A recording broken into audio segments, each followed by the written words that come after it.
Welcome to the Haven Exchange podcast number 18, a podcast where each and every week we explore a brand new topic with myself and my gang of hooligans, causing shenanigans and exploring as far as our minds can reach. On this episode, we ask the question of how much freedom of speech is too much freedom. We explore what freedom of speech means to us, as well as how far it can go, sometimes with or without consequence. Definitely was a mental exercise exploring some of the things that we might take for granted, or have never really thought about what it means or where the limits are, the boundaries. It was certainly an interesting one to discuss, that's for sure. But first, be sure to head on over to patreon.com/Haven Exchange to become a member and support the show. Patreon members gain access to loads of perks and even personal shoutouts on the show, just like our amazing gold and diamond supporters Nerder She Wrote and TechmodTV. Thank you guys for your continued support, and thank you to all of our patrons. Did you happen to miss last week's episode? Be sure to follow the Haven Exchange on all social platforms for reminders on when new episodes are available, as well as subscribing to the Gamers Haven Network YouTube channel for all re-uploads of each episode. Now, here is what you might have missed last week. Let me ask you this. RC, you're in a very similar field of work that I do, right? Or that I did. Yeah. Did you carry wet wipes with you while on the job? No. What? No, I'm being dead ass. No, dude. In case there's nothing. Okay, if you're out at a site working on what you're working on, and you're like, you know what, I can't. There's no way I can hold this until after work. I'm gonna have to take care of business now.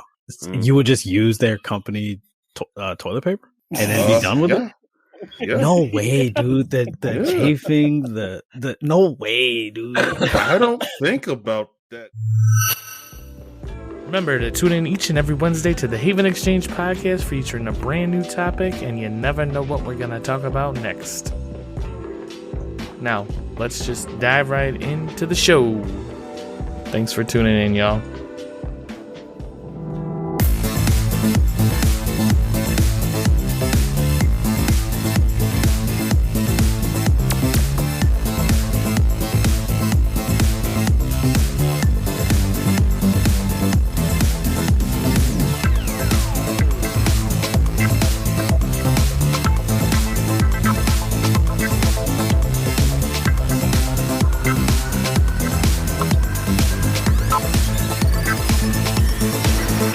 This is the Haven Exchange. We had the girls, and then Jody's best friend and her son came. So we had no alone time. We were in a hotel. We were in a one-room hotel for like the first 6 days. It was just one room. Kiddos enjoy it, or were you having more fun at Disney than they did? It was my first time going to Disney World too.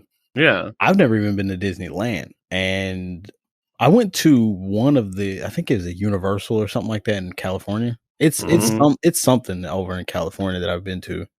But yeah, Disney World, we went to the Avatar Pandora World first. That was dope. Did you go to Harry Potter World? Is that over there in that one? No, Harry Potter, I think that's Universal.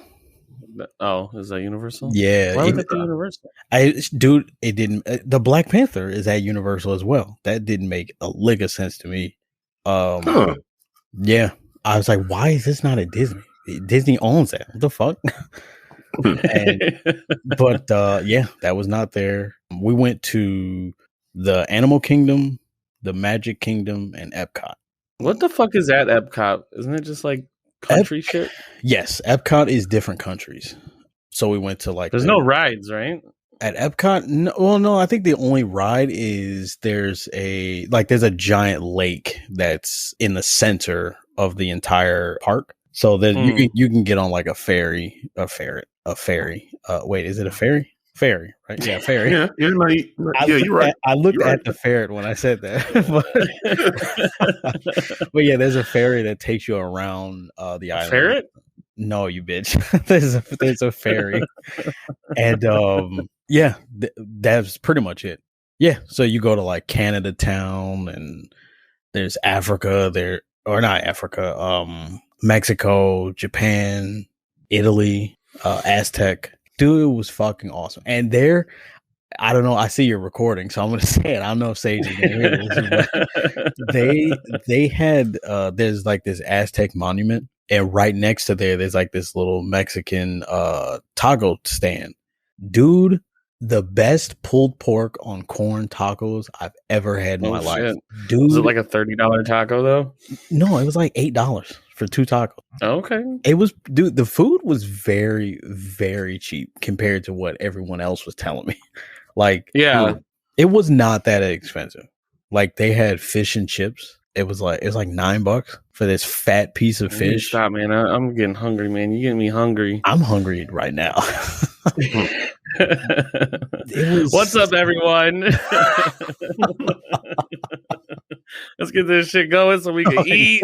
Yeah. I got a grocery shop. Yeah. Let's go.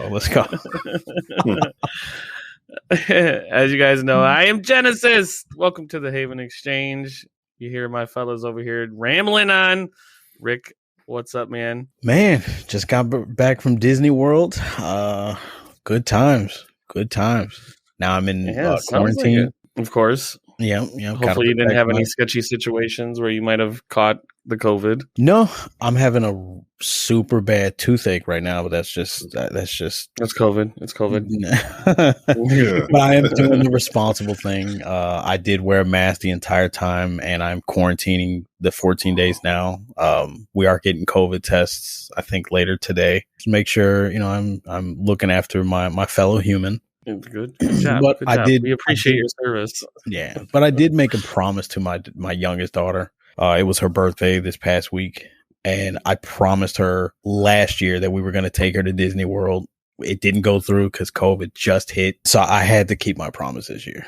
Mm-hmm. There was no way I was gonna. There was no way I was. What a good daddy! Yeah, dad of the year over here, ladies and gentlemen. I had to. I promised my girls that early on, if I make a promise, I'm going to keep it. It broke my heart that I couldn't keep it last year, but there was no way I was going to break it this time. So wait, is the other kid going to get jealous that she had a super dope birthday at Disneyland, and now now she's going to get Chuck E. Cheese later this year or something? No, we planned it out to where we didn't go actually on her birthday. We went 2 or 3 days before her birthday.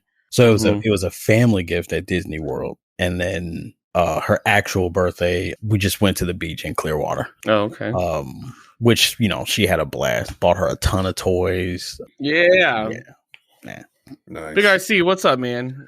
Not much. Stayed after work a little bit longer to help out, but didn't mind because this is finally a job I got that I wanted to have for a long time. Mm-hmm. And operating at 50% because of you and your stream last night. So that means I'm operating at like 25%. I guess then. but yeah, here we are. Mm-hmm. Yeah, so.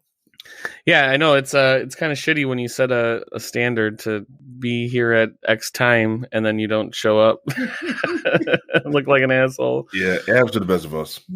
My bad. We had fun on the stream last night. Yeah. It was a good time. So now we're here, back on the Haven Exchange, talking about another topic that we are going to bring to y'all on this episode. Mm-hmm. And this one, I believe, was from the deep dark mind of Rick over here. What are we talking about?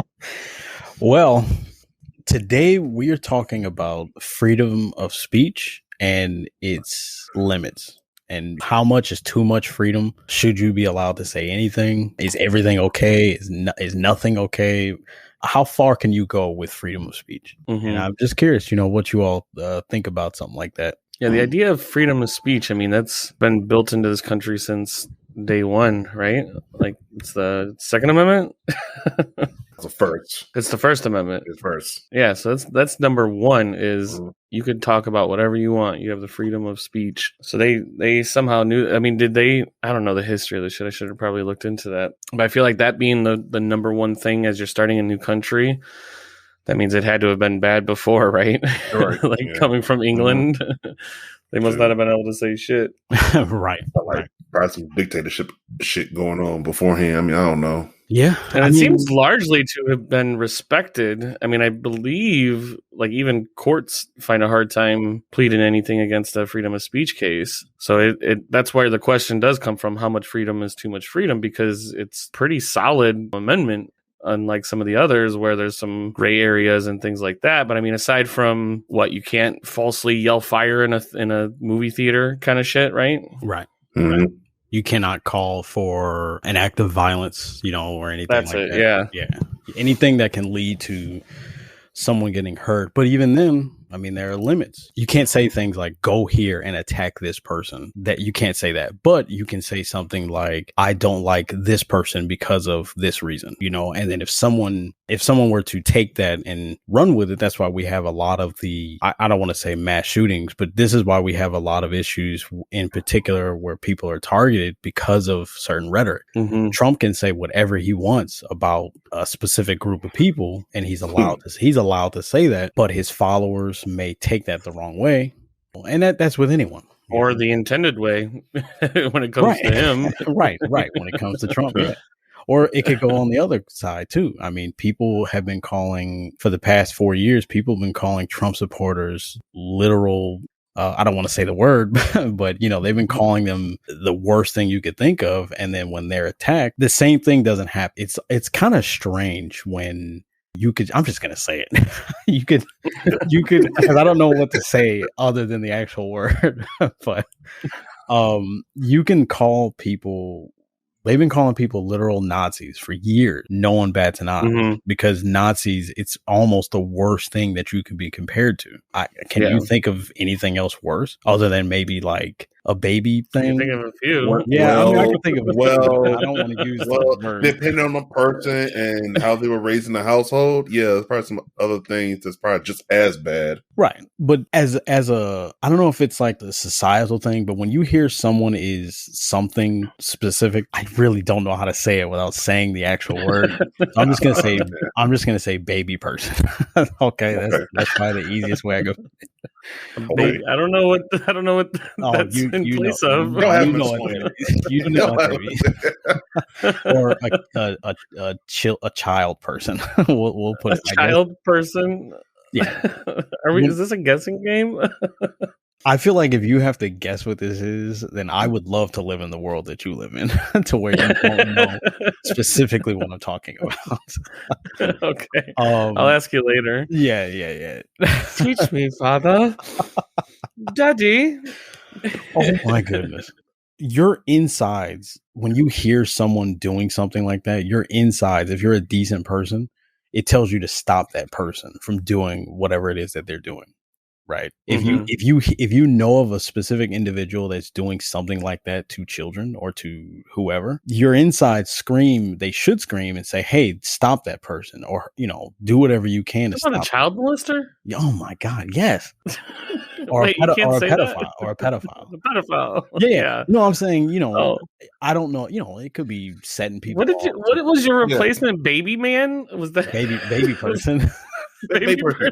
Yeah. How the fuck am I going to get child molester from baby person? How did you not Some get words that? could trigger people, so we're just being respectful. Right. I see. On there, but yeah. Right.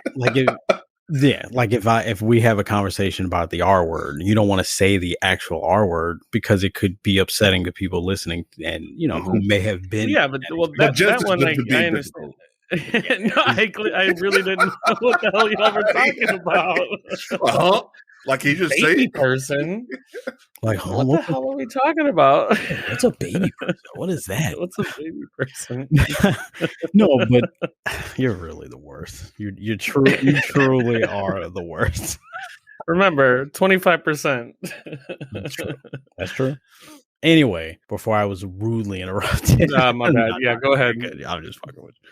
But no, I think when you spend 4 years calling someone a Nazi, people start to believe that that's true. And when you're talking to someone who's mentally unstable, they may think that, oh, that person is an actual Nazi. I need to do whatever I can to stop that person from spewing Nazi values. I think that's noble when someone is actually espousing Nazi values. Like, so I don't know if I want to say his name because I don't want to be held, I don't know if it's a good idea to say specific names, but there are people out there who say things that are against, like they're for rounding up entire sections of people. Mm-hmm. Right. And we don't want something like that. But just because someone said, like, if someone says that they're pro-life, that person's not a Nazi. They just don't think abortion is a good idea, right? Yeah. But we over sensationalize everything to where you go for the top shelf word to label that person as worse a person as possible. But the other side does it too. When you say something like, "Hey, I'm pro-choice," the other side is like, "Oh, you're for killing babies." It's like, well, no, I think it's a woman's right to choose what they do with their body. You can get into the weeds all you want, but ultimately, it's their choice. Yeah, but with the idea of how much freedom is too much, how much freedom of speech is too much freedom, that implies that there could be or should be more boundaries when it comes to the level of freedom of speech. It seems like that opens up a can of worms, and I think either having all or none is probably the best approach, even though you're going to get a lot of negative shit that comes out of having too much freedom with speech. Yeah. If you have too much freedom, this is gonna sound bad. I don't know how to say this, but I think there is something with the idea of having too much freedom. I'm not saying people should be stripped of freedom, but I feel like freedom of speech is not necessarily complete freedom because there are limits to it, right? Like you can't say certain things. You can't say fire in a crowded movie theater. Well, yeah, something like that's protected by the law, but generally speaking, the rest of it is sort of given boundaries by the culture and the people that are in the United States under this amendment. We, the people, put our own social constructs up for what we believe to be freedom of speech. Like you were sort of self-censoring some of the words, just a second ago. That's a social construct, in yourself, like, I don't want to say that, even though you totally could, right? But there's something that you have said that actually sticks out to me a lot every time this kind of conversation comes up. And you said there's freedom of speech, but it's not freedom of consequence or something like that. Right. And that's I don't know if you came up with that, but that's pretty powerful. No, I'm definitely not the first person to say that. I think I've heard Jonathan say it or Jay. I don't know why I said his full government. I've heard Jay say it a few times. I've heard other people say it, but I think it's very true. You can say whatever you want, but just know that whatever you say, there are consequences for it. Mm-hmm.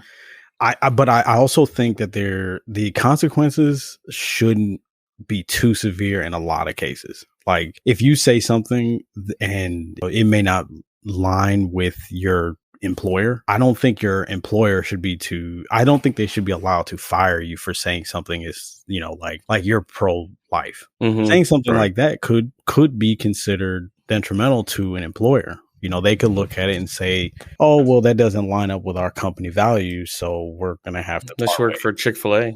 Right. Chick-fil-A. Yeah. But I mean, even Chick-fil-A, they went back on that just recently, I think, right? Like last year. I'm not sure.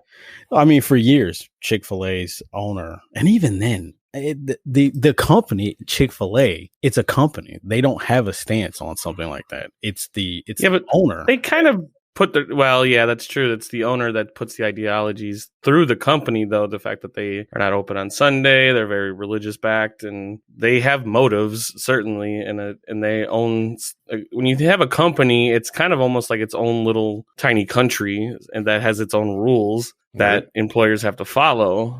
And some may not respect the freedom of speech in their little company nation. Yeah. I think this is the big part of the reason why I wanted to do this topic, because it's something that anyone who knows me knows that I do love this country. I love the idea of this country. I think the people who run it are usually shitheads. Trash. Yeah. But the idea of America it's such a beautiful idea. The idea of being able to say and live your life however you want to. I don't think you can really let me rephrase that. I think you can live anywhere else and have a good time as well. But I just think the idea of America is amazing. There's going to be pros and cons no matter where you are, and some may have more cons if you're in North Korea. Right. Like if you're in North Korea, yeah, obviously you're not going to have too great of a time. But somewhere like Sweden or some parts of the UK, Europe in general, you'll probably have a good time. But just the idea, and maybe I'm just saying this because I'm American, because I was born here. This is pretty much all I know, aside from what general education that I got in high school. Born in the USA. America. Yeah. But I think. Well, what do you feel there? What kind of limits do you think there should be on freedom of speech? If you think there should be. I think the only limits should be you should not be able to call for violence. You shouldn't be allowed to say things like all these. Well, that is the law. You can't call to violence, right? But you can't call to violence. But I think there should be protections for freedom of speech as well. Like, I don't think an employer should be allowed to fire you for saying something that isn't calling for an act of violence. Like if I'm employed with the company that I'm employed by, and if I say something on Twitter, like I'm pro-choice, I don't think that they should be allowed. Like, I don't think they should be able to fire me for saying something on my personal page. Because RC, you and I have had this conversation before, specifically with the Gina Carano situation. Yeah. Where, Disney fired her specifically because of something she said on her personal page. Yeah. She may represent the character in certain aspects, but I think she represents that company when she's on company time. Yeah. She does not represent that company when she's not on the clock per se.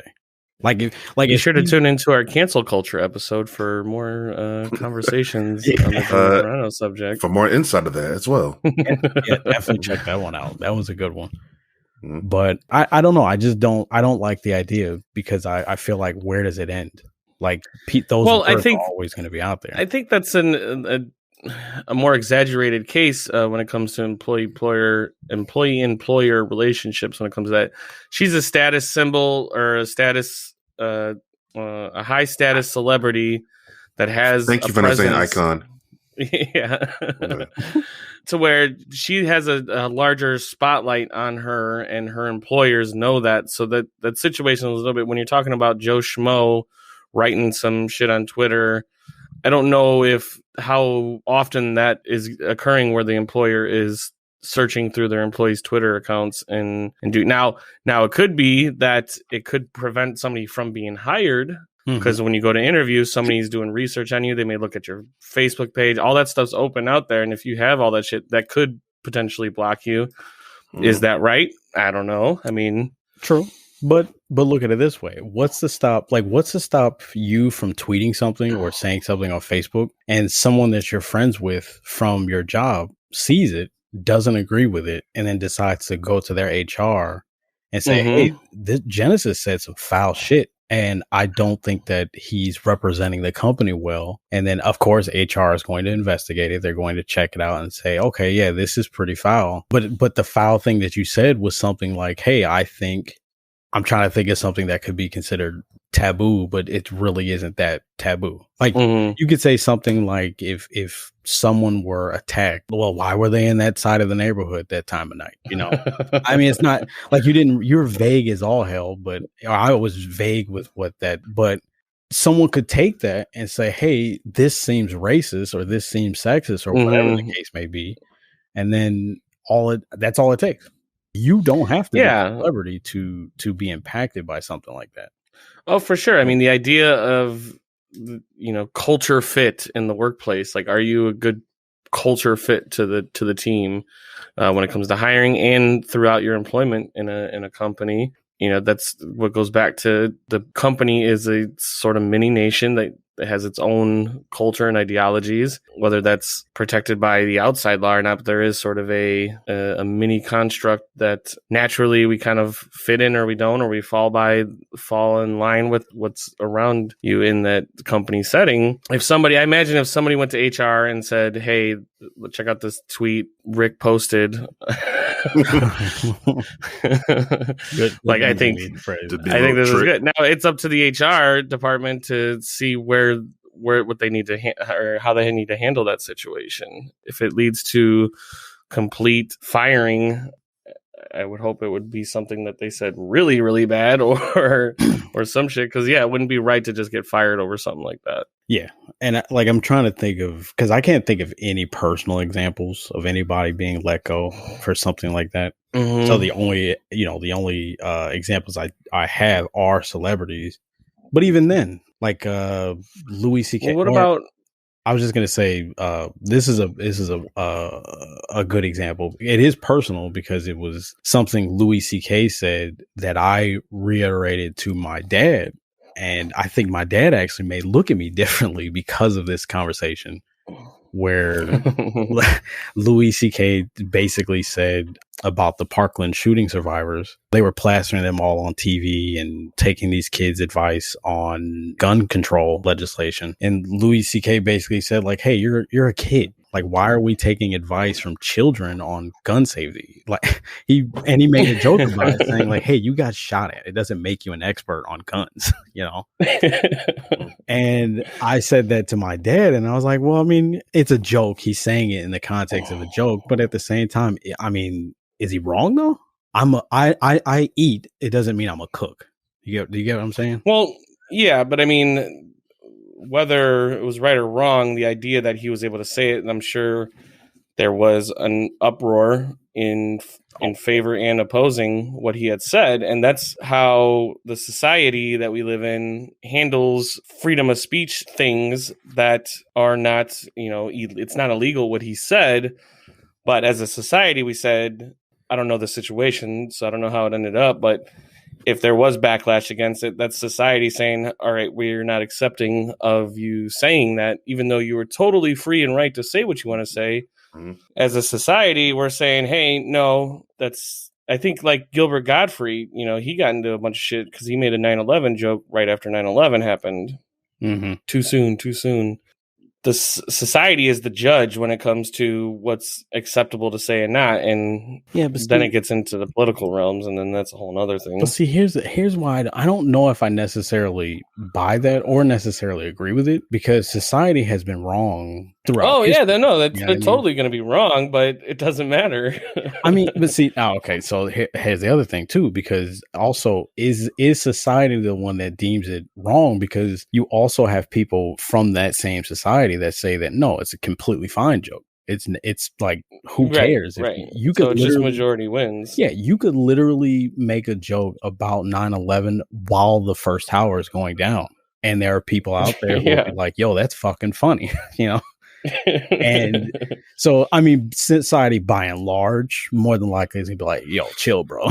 Like, could you at least let the dust settle before you make a 9/11 joke?" Right, yeah. And most people would reserve making a joke until, even now, it's probably still taboo to make any jokes, but it's, the blow and the impact is a little lightened. But I'm not saying it's right or wrong, but that is kind of what the state is right now, is that society drives, the freedom of speech train. Yeah.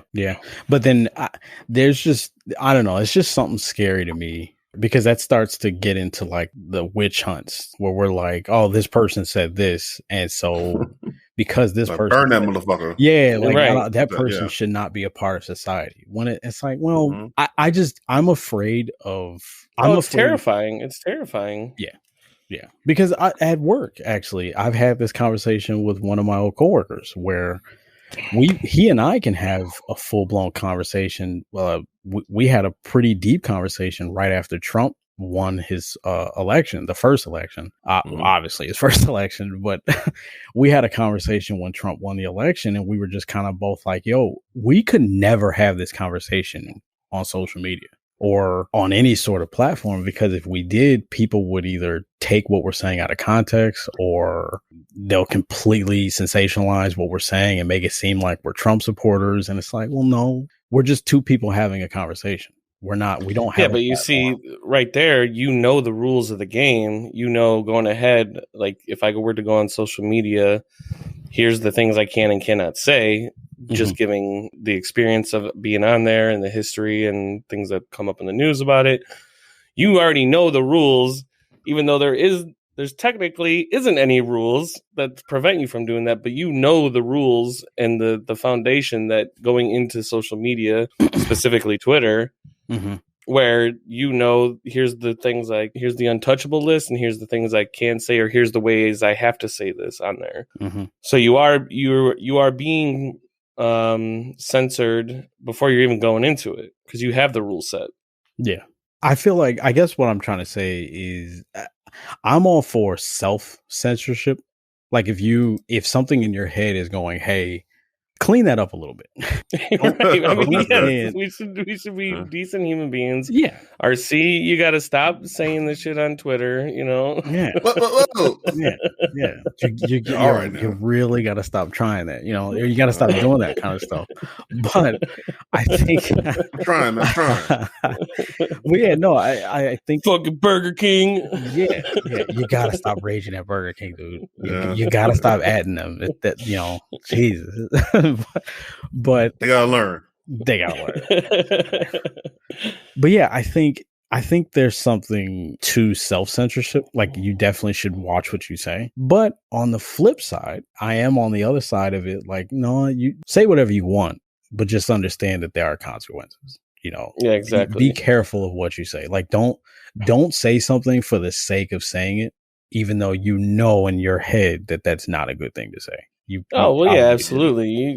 You see that a lot of times where people are saying something to incite reaction. Yeah. And it's not always in a positive way. And I mean, comedians do that shit all the time. They know they're going to get a laugh or a reaction when they say something that is taboo. And the idea of taboo is that something is not accepted in the current society standards. That's what taboo is, Right. But then that is our walls that we put up. Yeah, for sure. People should stop taking the lens of society today and trying to look at something from 10 years ago or 20 years ago. Oh, yeah, totally. Yeah, absolutely. Like Blazing Saddles, none of that shit would work today. No. Half the shit from like Mad TV, Saturday Night Live, shows that, or Saturday Night Live specifically, is still airing today. Some of the jokes that they made 20 years ago could not work today. 30 years ago, 40 years ago, a lot of that shit could not work today. Oh, yeah, definitely. And I don't know if we as society have grown or if we've gotten more childish. I think there's an argument to be had that we've actually degressed as a society because people are so thin-skinned now. You can't say anything. I mean, you can say whatever you want again, but nowadays there might be consequences. Yeah, I remember from the other person right now, and I remember Joe Rogan. He made a tweet like 10 plus years ago where he said something like, "Call me romantic, but I love it when two gay dudes can kiss in public." He meant it as a positive thing. Like he likes the idea of gay people being accepted now to where they can make out in public and no one bats an eye.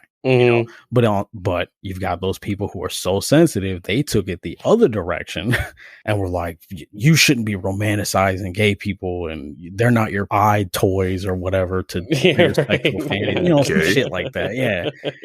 No, that's not the context at all. The idea is just he likes that they're able to be free. They should not have to be in their house behind closed doors doing whatever they do. They should be able to love each other freely, right? And it's one of those things where it's so silly to me, but you also have to look at it from the other side. Some things like that are upsetting to people. Yes. I mean, how do I say this?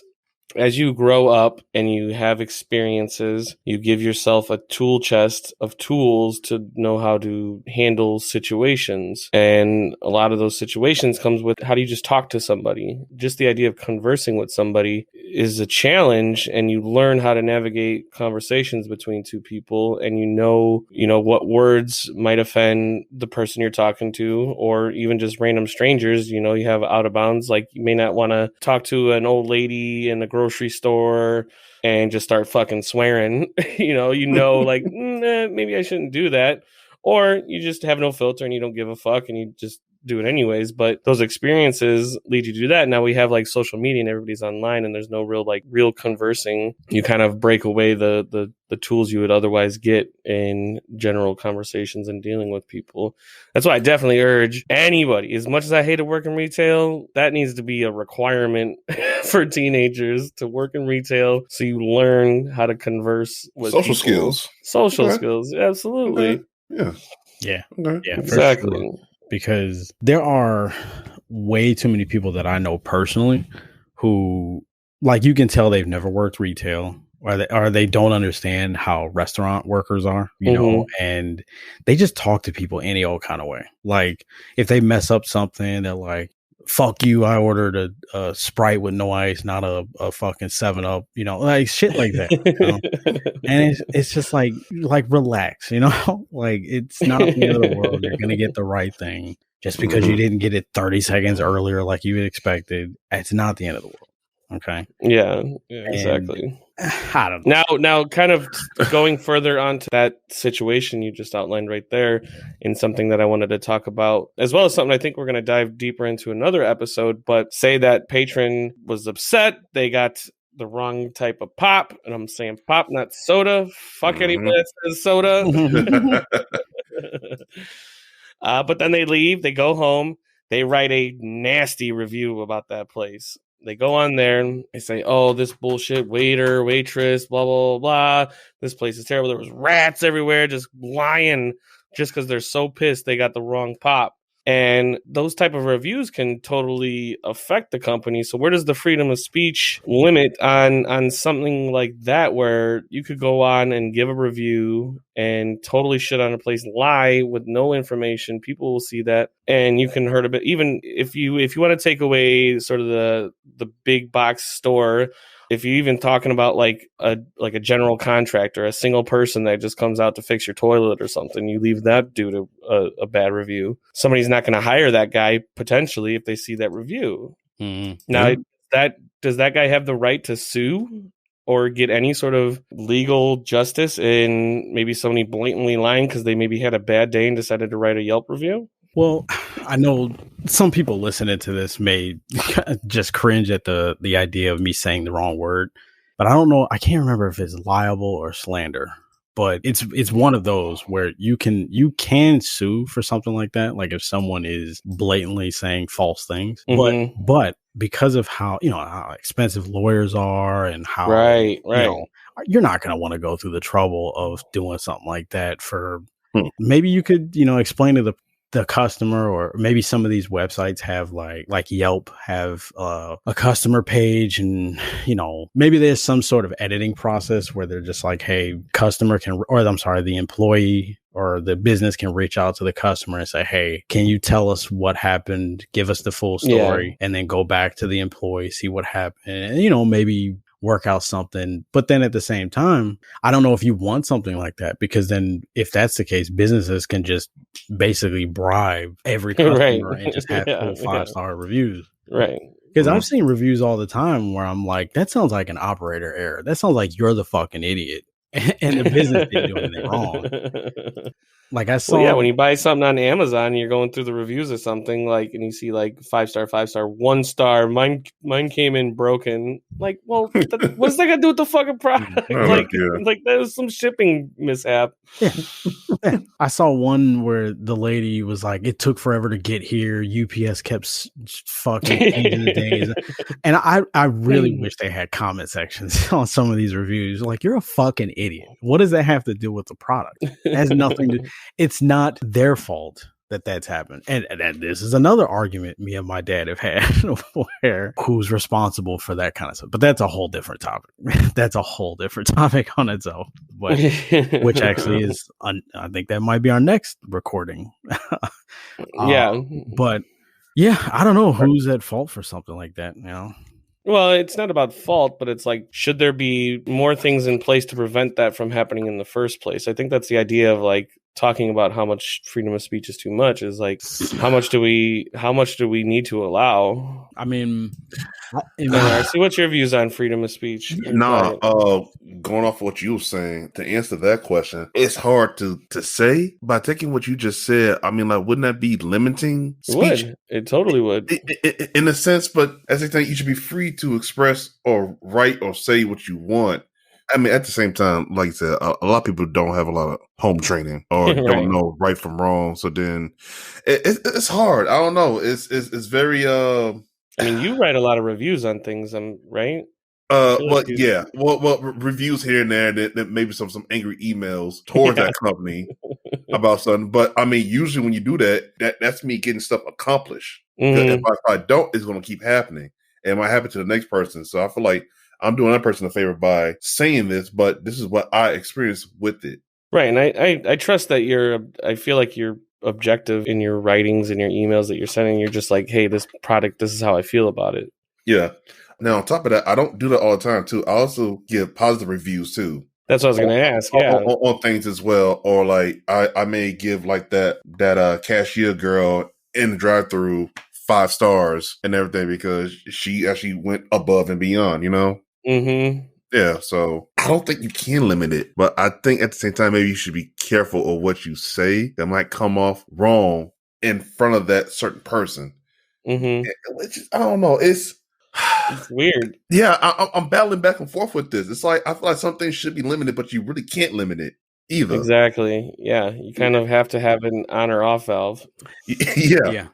You as a person, but you know, some people got that filter, others don't. Yeah, because I think the realest testament to the idea of freedom of speech is when people say racist things. Mm-hmm. Like, of course, they shouldn't say racist things, but is it their right to say those things? Like, should they be allowed to? Because then you start to really dip into fascism territory, where you know you're like. Man, that fascism is a whole topic on its own. But I mean, you know, that kind of like, I don't know if you should limit speech to an extent. Like, obviously there's limits to it. Nothing is free. Like even like the Second Amendment, the right to bear arms, that there are limits to that as well. I can have bear arms. This is good. But you know, I mean, there's limits to everything that you do. So there's no absolute freedom. Like even with is there no limit? I mean, is there a limit? I mean, yeah. What's like, the limit? Well, I mean, like, okay, you have the freedom to what is it? Life and liberty to the pursuit of your happiness or something like that. That I think that's how it goes. But there are people out there who are happy with diddling kids. And that is completely illegal. You cannot do stuff the baby like persons. Baby persons, right. That kind of stuff makes people happy.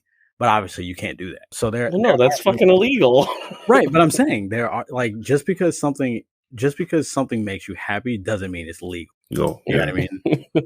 There are people who drink like crazy and then they want to go somewhere. You can drink all you want, you just can't drive it right immediately after that. There are limits to everything. I cannot think of a single. But where's the limit on speech? I mean, obviously, you can't yell fire at a crowded movie theater. You can't call for actions of violence. Yeah, you can't threaten people, things like that. Yeah, but there is a lot more ways to circumvent that. Yeah, exactly. Like I could say, I'm thinking that maybe everybody should go TP Rick's house, but I can't say, everybody, let's get together on this day and let's go TP Rick's house.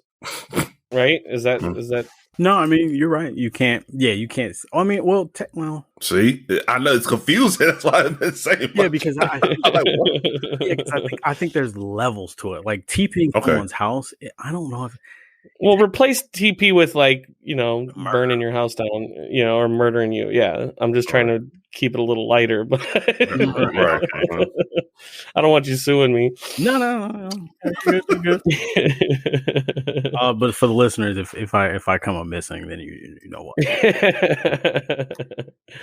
Now, what about fake news? Like, where did that come from? Because I imagine there's a lot of freedom of speech gray areas when it comes to media and reporting on stuff, to where I'm guessing that's where the term fake news even came from, right? That was going to be my literal next bring. I was going to say we haven't even touched on the subject of social media and freedom of speech, because you see news reports and stories. Now I'm going to bring one up here, and it's going to be a little polarizing, but I need you all to have an open mind with this. Breonna Taylor, the young woman who was killed by the police last year. Was it last year? I think that was it may have been 2019, but the narrative across all social media was that she was killed while she was sleeping. That's not true. She was not sleeping. She was standing in the hallway when they shot her.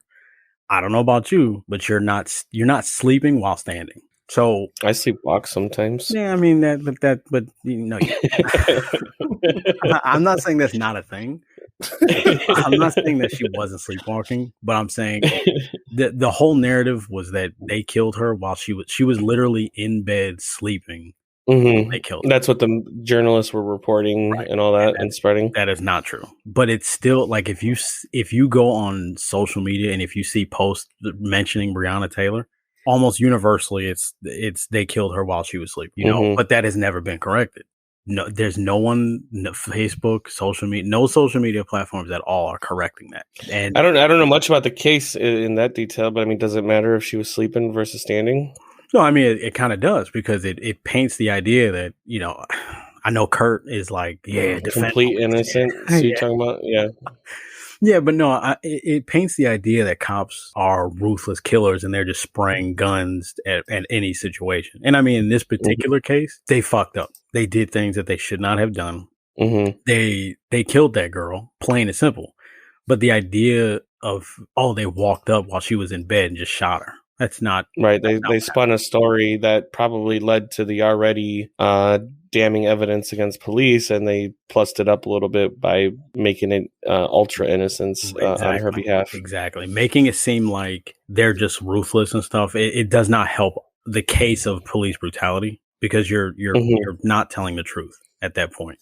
And I'm all for police reform. I'm all for it. Like, cops, I feel like they have way too much authority than they need. You don't see social media changing those stories. You know, that you don't see social media saying, "Hey, you're posting something that's demonstrably untrue." Yeah, but once it's gotten so big, it's really hard to steer the train in another direction. Is it though? I feel like it is, because it rarely happens. Yeah, but see, I think they do that. I think they don't do it, because I think if you do something like that, you get people who will start clamoring, saying, "Oh, they're silencing me." Conservatives do it all the time. You see conservatives post something that's probably horrible to say. They get whatever they posted taken down, and then all of a sudden, I'm being censored. I'm conservative. I'm being silenced. It's like, no, you said something that was foul.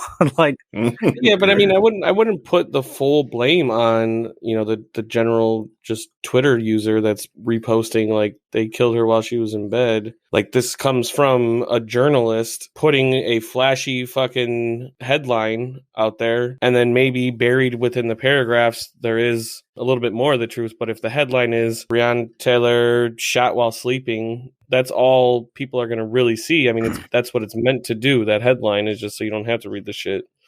Yeah. And there has to be, you know, some accountability on these journalists' side for reporting things properly and to the truth. And we're losing sort of the truth in journalism.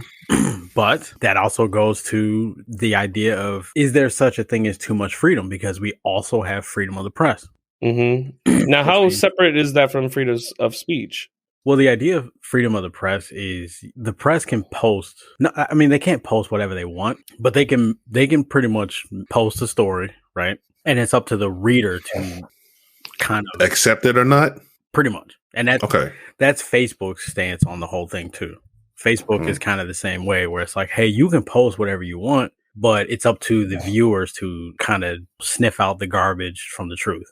Yeah, freedom of press, the right to report news or circulate opinion without censorship from the government. So all that's saying is that you have the ability to put news out there. Now, I think what they say is also has protections under freedom of speech. So they kind of go hand in hand, right? Yeah, I believe so. I can see that. So that means there is no technical liability for press to report the truth. They can report whatever they want. They have the right to not only put news out there, but then they can also have the right to say whatever they want. So there's nothing stopping them from saying you have to report the truth. And when we have websites that are trying to get that ad money and doing all this, try to get people there, you're losing a lot of, honest reporting because it comes to money. Yeah, like you said with the headlines, I can't begin to tell you how many times I've read a headline where the headline is something just super foul. It's the worst thing you could imagine. But then when you read the actual article, like the last or second to last paragraph completely contradicts the title. Yeah, exactly. Like somebody should be in jail for that kind of shit. Like, I'm sorry. Like, and that shit can be dangerous. That's almost as dangerous as a single individual putting Trump saying all the garbage he says and then gathering people. It's as dangerous as that. An article can be as dangerous as that. Yeah, an article. Yeah. Man, the media. I mean, this kind of goes back to one of our previous topics where this is one of the main reasons why you just should not trust the media. Yeah. First of all, if we're having a conversation and you're just regurgitating shit you've heard on social media, then our conversation already is over. Like I don't, because if all you know is something CNN or Facebook told you, but yeah. But however, it's a done deal. Right. However, I'm also on the other side where nowadays Facebook and CNN are they're just the same as like newspapers were 20, 30 years ago. Like sometimes the information you're getting on Facebook or social media in general, a lot of it is true, right? But a good amount of it is not.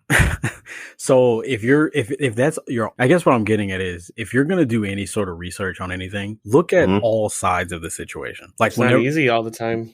No, it's not. But whenever there's a mass shooting, like this past mass shooting, the one was that Miami or Boulder? I think. Well, I know there's Boulder. Yeah. Well, no, the one where the shooter was the Muslim. I don't know. I don't know which one it was. But there was a recent mass shooting where the shooter was Muslim. But when the shooting happened, for like the first day, the narrative was, oh, just another white man going around shooting at people. Then a day later comes out that he's actually not white. he's actually Syrian. He's actually a Syrian refugee. And I don't think I really saw any retraction. Like, I think I just saw the same old story that was like, yeah, this guy is a shooter and all that kind of stuff. But they just, they refuse to retract that white man did it. They refuse. Yeah, I mean, they should do that because, I mean, I think it's logical to think that stories can evolve as more information gets gathered about a subject. Right. If you report right away on something, hey, there was a mass shooting, it was a white person, and then it comes find out, oh no, it totally wasn't. Yeah, they should retract it. But I think it's logical to expect that stories can evolve and that things can change as the information is gathered, especially in things that happen like spontaneous like that. I mean, you see that shit all the time. Like, how many fake deaths do you see? I don't even know where those come up from or how those get started and spiraled so deep. And then it's like, no, that motherfucker didn't die. Yeah, what was when it comes to celebrities and shit? Sinbad. Yeah, they were shouting all over the place that Sinbad was dead. And it's like, wait a minute, no, I'm not dead yet, man. Like, I think he even named his special, I'm not dead. Like, because so many people believe that he was dead. But how often when you guys see something like that, you have to go check 5 different articles, go see if the wiki page has been updated on their thing, just to get just some truth if somebody died or not. Yeah, it's something as simple as that. You have to do a hell of a lot of research on just that. Now, when it comes to something a little bit more complex, how are you supposed to be expected to spend 8 hours in your day researching for further truth and facts when you should be able to just trust that the media source, the media is doing their job? But it's fucked up. When it comes to freedom of speech, I'm not really sure what should be okay and what shouldn't be okay. I mean, well, let me not say that. Like, there are already things that are established that are not okay. Mm-hmm. And yeah, but see, the thing is, that's where the problem is that things that you may, for you personally, that are okay and not okay, are not going to be the same as the person next to you. So that's why it's difficult and challenging to think of ways to put limiters on, or additional limiters on, freedom of speech when, like I said before, society sort of drives it, and depending on, it's not always going to be in your favor or in your belief system, right? But that's kind of all we got to go off of right now, aside from completely abolishing that amendment. Yeah.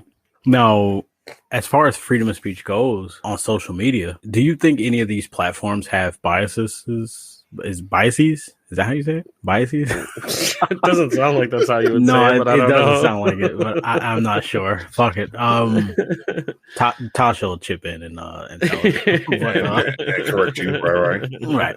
But do you think any of these social medias platforms have those? Oh, they all do. Yeah, that's the problem, and it's all it's mostly political driven, because you're hearing terms like Twitter is a liberal leftist organization, and then you have I remember I was blown away. I think I was like 16 years old when my old boss at GameStop broke down the different TV stations and their political affiliations, and how like the news was driven to the narrative of their political party. And I was like, what the fuck? Are you kidding me? That doesn't seem right at all. How is this happening? And I was blown away by that idea. And you totally see it. And how do you, if you're, maybe you're a little left, you're a little right, like, how do you navigate all this bullshit? It's total biases.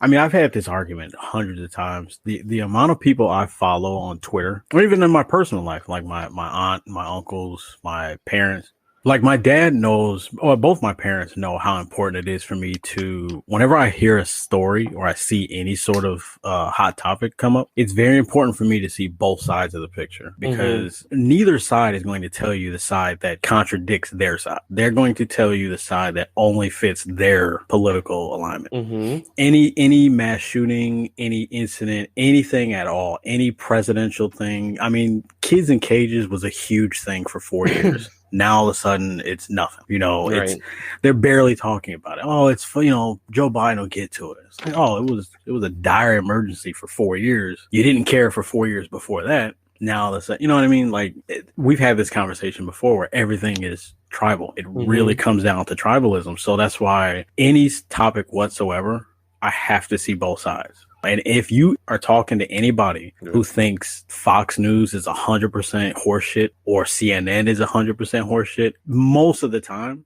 I don't think they know what they're talking about or they haven't researched it enough.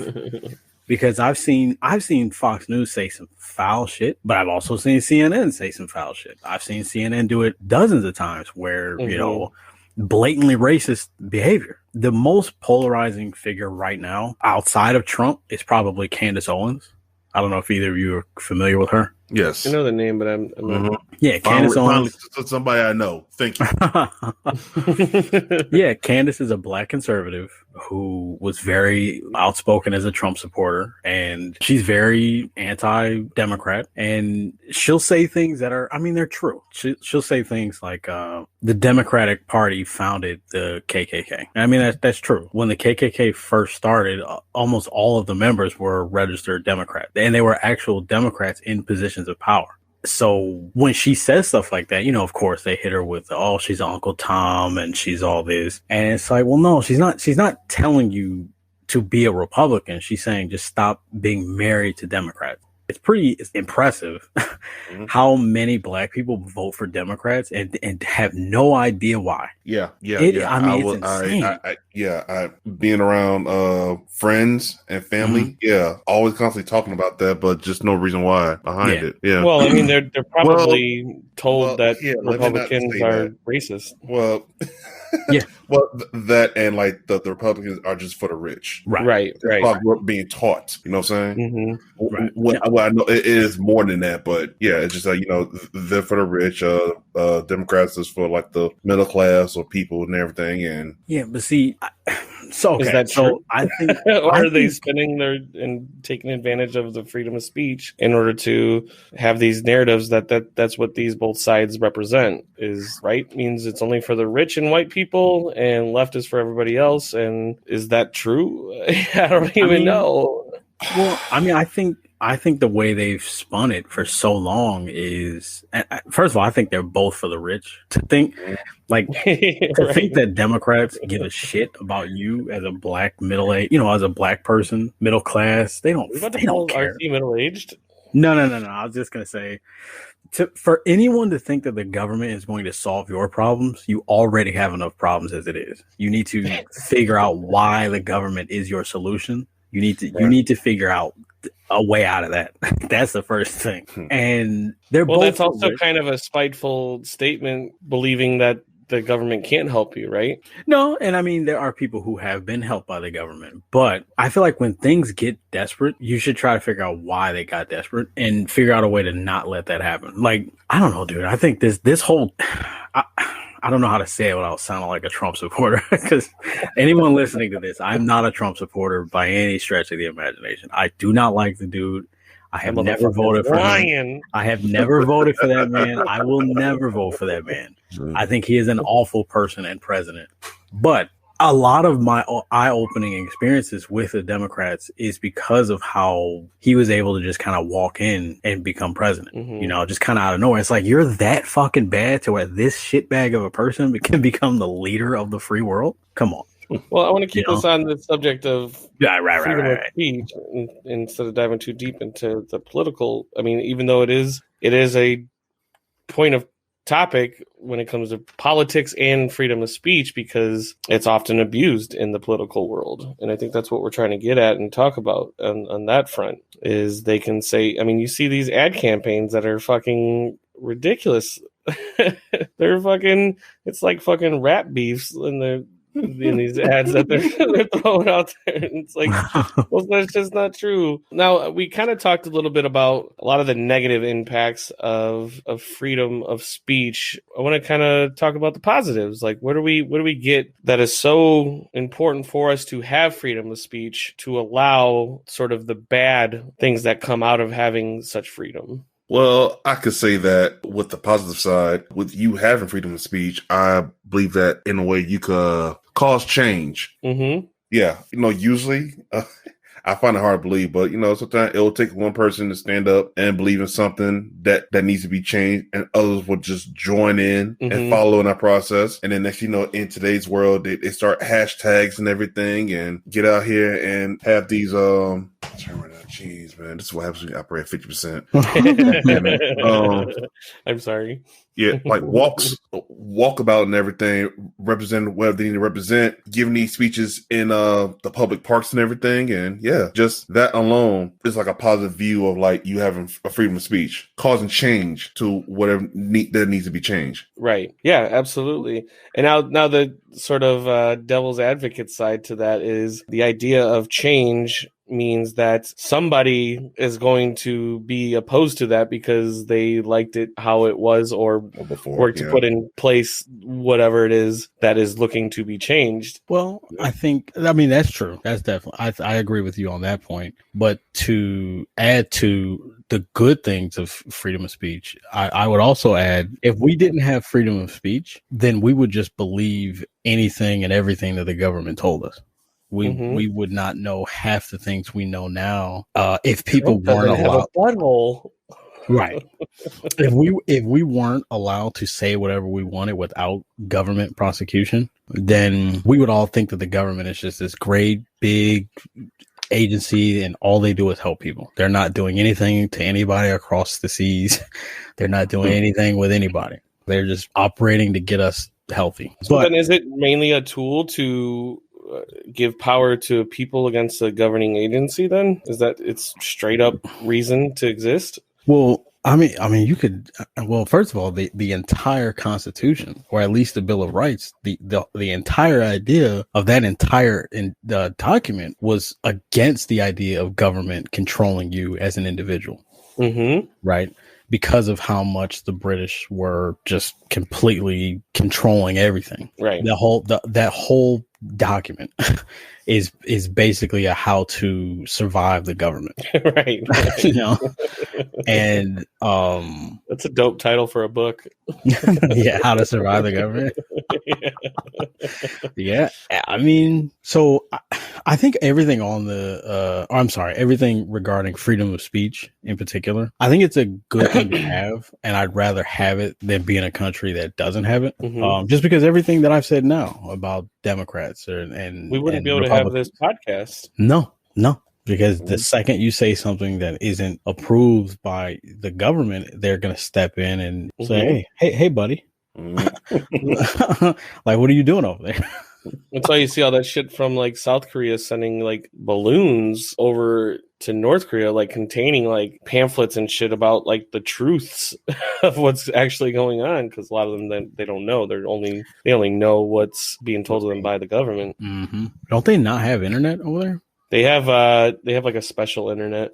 Right. You can only get like North Korea TV and some random cartoons or some shit. Yeah. They in those like balloon drops too, they'll send over like USBs filled with like movies, American movies and things like that to show what's kind of going on in the world. Yeah, see that kind of shit scares me, man. Like, and I feel like when you start getting in the realm of censoring speech and demonizing people because of whatever whatever political party they affiliate with, I feel like those steps lead to that type of shit where totally possible, where there's someone telling you what you can and can't listen to. A big one right now in the Twitter world. I don't know if either of you are familiar with a game called 6 Days to Fallujah. I think I heard about that, but I don't know nothing about it though. Yeah. There's a really big campaign right now where they're trying to get that game censored or canceled because the game tells about the journey that these soldiers went through in Fallujah. And it's like these people don't understand irony at all. They're saying like this isn't censorship, but then follow it with this needs to be canceled. This game should not be allowed to be released to the public. Yeah. You know, it's like turn around and tell them like, well, hey, you're misconstruing what this game is about. We're going to censor your post because you're lying about the subject matter. And they'll cry all day like, no, you're censoring me. I'm just speaking the truth. It's like, come on. So I think what about a little bit lighthearted more is like the fact that swear words are only just starting to make their way into like TV and stuff like that. You know, I'm kind of happy that I can say shit now on primetime television, or you know, you get one quote dick. Well, you know what I think a lot of that has to deal with? I think that is a society deeming something offensive because children could potentially see it, right? And then, you know, they kind of go along with, oh, well, you know, children could see, like Lil Nas X is going through something now where I don't know if you saw the performance where he was sliding down a stripper pole and then started giving Satan like a lap dance, I think. And people were saying like, oh, his music is primarily marketed to children or whatever. And it's like, well, they're not though. His music is marketed, but it's not, it doesn't specifically say, hey kids, this is for you. He's just market, like if he's marketing his shit on like Nickelodeon, then you got a case. But that's not what he's doing. He's putting it out on YouTube. It's the parent, I can't get the word out. It's the job, duty. It's their responsibility and duty. Okay. Yeah, it's their responsibility to filter out the content that their children. I'm gonna take my dick into Satan's hole. I'm gonna ride. Exactly. Oh God. Exactly. That's their responsibility, right? But I don't know, man. Well, I think we often abuse the freedom of speech and we take advantage of how important it is to exist. And I think we do have to be a little bit careful in protecting it because it could go away. And it's wild to think that there are places out in this world where that doesn't exist. And to think how horrible that would be to a society to not have that right, that basic right to just say whatever you want. It's ridiculous that is something that is not an earth rule, you know? Right. So we do have to be careful about it. Now, we self-censor, we let society drive the culture surrounding speech and what it means to say whatever you want to say, but it does need some protection. It does need some protection because it could easily go away. Yeah. And you've seen so many countries that are operating without freedom of speech. And, you know, their country is fine. Like Canada does not have a freedom of speech, but they're fine as a country. They have probably one of the lowest crime rates in the entire planet. So yeah, but there's I don't think that's only attributed to not the people that are talking. You know? No, you got freedom of speech, not. Does crime rates go up? Probably right. not. No, I don't mean to make it seem like that's funny, but no, I don't mean to make it sound like that's all that it is. But oh, you stole my beaver, you bitch! That was a pretty weird. I don't know what that was. I'm 25%. Oh, you're operating at 20%. Oh, okay, RC. But yeah, no, I think it's definitely freedom of speech should definitely be protected, right? Mm-hmm. I think it's something that we have to have, but I think people also need to kind of wrap their head around the idea, and this is more to the conservative side of the aisle. Like, hey, you have freedom of speech, but that doesn't mean you can just say whatever and nothing happens, right? You know. Like, you need to understand, like RC and I have talked about this before, like you can say whatever you want, but if you say something that goes against the employer or your employer's wishes, they have every right to expect consequences. Yes. Right. They have every right to let you go. You know, yeah. They don't have to keep you employed because of freedom of speech, but who knows? Yeah. When you think about like either you sort of heavier ramifications and consequences, like going to jail or losing your job due to something you said or utilizing your right to free speech, that deserves conversation of like how much control should there be there on the people affecting your life. Now, getting kicked off Twitter or social media or maybe becoming a celebrity pariah, those are a different set of consequences. Okay. They're a little less impactful. You know, you get kicked off Twitter. Is that the end of the world? No, I don't think that's the same as losing your job. So it's interesting that the varying levels of that all fall under, we can say whatever the fuck we want. Yeah, only time will tell. So with that, I think that about wraps up this episode here. We're getting at about the hour and a half mark here on our end. So I want to thank everybody for tuning in and listening to this episode. I love deep diving into these types of conversations.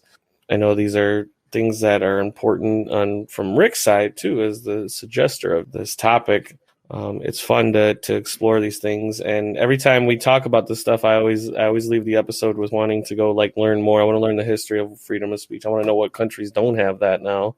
Right. So I definitely appreciate the brain exercise and going through some of these things that, you know, might be a little touchy for some people to want to talk about or want to bring up. So hopefully this provides an avenue to get your minds out there exploring different parts of your brain that you might not think about often, or that you do and you just wanted somebody to talk about it as well. So huge thank you everybody that tuned in this week. Be sure to tune in next week for the next topic. Brand new topics each and every week. I'm your host, Genesis. You can find me on Twitter and Instagram, as well as on Twitch at twitch.tv/Genesis_GH. And come party like a rock star and be less than 100% the next day after, like we have been. Shout out to the Gamers Haven Network, always supporting us over here on the Haven Exchange and allowing us to talk about all the crazy shit that we like to talk about. And if you would like to come in and support the show, head on over to patreon.com/Haven Exchange and become a member today and support the show for as low as $1 a month. Kurt, I'm looking at you. But you can also be a part of the Cool Kids squad, just like the amazing and wonderful Nerder She Wrote. Thank you so much for your continued support, as well as new Patreon member here, sporting the diamond tier class, TechmodTV. Thank you so much, dude. We appreciate you, Tech. yeah. Techie Yay, 2 nerds. times, 2 chains. There you go. Much love to all our patrons out there that are supporting us. We love you. Thank you so much. Rick, what's up, buddy? Where can people find you? Well, the big two right now. In quarantine? Yeah, definitely in quarantine for the next 14 days. So far, you could definitely catch me on Twitter at Phantom_GHN. I'm in the middle of kind of getting my setup up and running, so I should be streaming this coming week. I'm aiming to shoot for Monday, the 29th of March. So hopefully I'll be able to have a consistent stream schedule. They won't have this episode till after that date. Shit. All right. Well, edit that out then. It's like, why did nobody show up? Well, technically, I guess the patrons will get it Monday, right? Yeah, that's true. Yeah. So I didn't say an incorrect statement. See, freedom of speech. You just got amendmented. Yeah, you bitch. Yeah, but no, I'm going to be streaming a little bit more frequently than I have been the last couple months. So you can catch me on twitch.tv/phantom_GH. And that is it. Sweet. Yeah, be sure to stream more so that we can get that slick new GH emote you got. Ooh. And I can't wait to see some of the creative implementations you're going to be doing on your channel. And I won't spoil that for anybody, but yes, I am excited for that stuff. Shout out to Cup of Tea. Yeah. Big RC, what's going on in your world, man? Where can people reach you? Man, you know what? Just for the social medias, just for now, till I get back on my Twitch shit, you can catch me at Big RC56 on YouTube and Twitter. I feel like there's something else. Oh, and Instagram, of course. So what the hell's wrong with me? Be sure to follow his Twitter for all his Burger King rants and Snyderverse revival marches. Yeah. Mm-hmm. I'm telling you, man, you better sit down and watch the movie. I'm gonna watch it. I'm gonna watch that tomorrow. All right. Fucking hours though. You know how valuable 4 hours is to me? Yeah, but when you watch it, it don't seem like it's 4 hours. Okay. Yours was like 8 hours, right? Yeah, probably some 6 hours and some change. Yeah. Thanks, Sage. Mm-hmm. That bitch. You won't listen to this far in the episode anyways. You can talk all the shit you want. He ain't ever gonna hear this. That motherfucker.